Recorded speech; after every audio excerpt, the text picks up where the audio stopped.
Well, good afternoon, everybody. How are you? So am I. I just came from sunny Boston, and this is really nice to be home.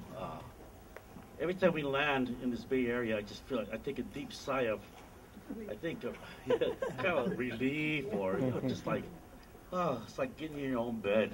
And so it's really a pleasure to be here, and it's a real honor. And I'm really glad that this is going to happen. That Josh is going to throw his hat in the ring, and I asked him, "Do you really know what you're doing?" Because he's been doing good work already, right? I mean, he's been out there doing the community kind of thing, the charitable kind of thing, bringing people together, the full circle effort, which I guess I was one of the first speakers there.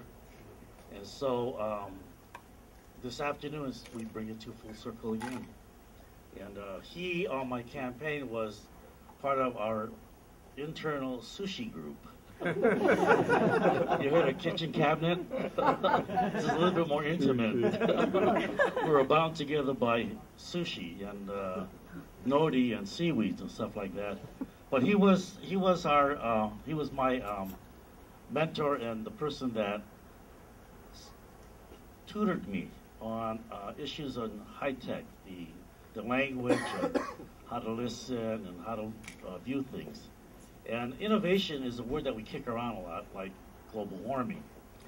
But it's one thing to be to say it, and another thing to be to do it, and then recognize people and bring them all together. The next step is, how do you turn all that into policy? And I think that this is where he's ready to do some work, not only to lead, but also to help facilitate and create other teams, because everybody has certain kind of skills. He saw me and he says, yeah, he's got certain skills.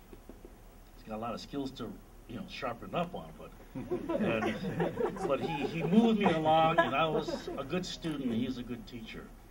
And the kind of things that we really need in Sacramento is not only about getting our budget straightened out, things like that.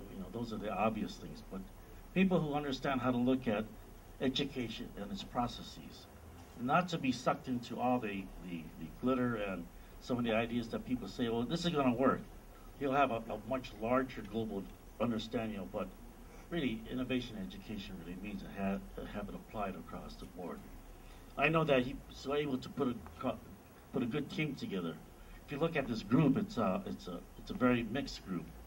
And on top of that, you got Ronnie Loud back there making sure no one leaves. That is a defensive position, isn't it?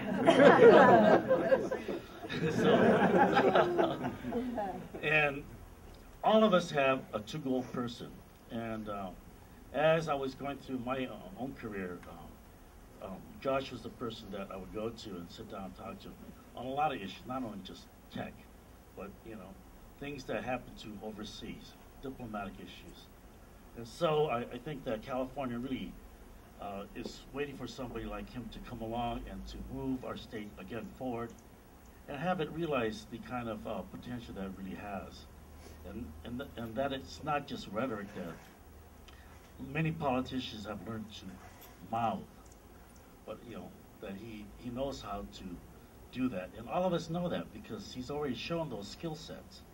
Most politicians, we say, so what are your skill sets? And they have to explain it and describe it, and you sit there, He's already done all that, and now he's ready to move on to another place where we know that we can have a lot of confidence that when something is being done and he's involved in it, you have a higher sense of comfort and probably a higher sense of expectation, too.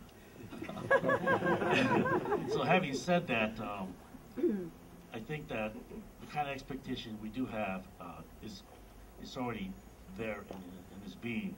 Is just the willingness of us to continue to support him, the willingness of us to be able to support him in the campaign, and I'm really talking about fundraising.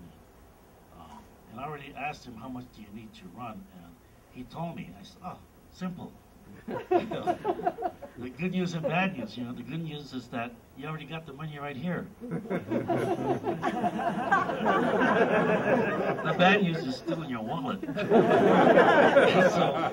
it's all about, moving to the next step and doing it. And so, we have Obama in D.C.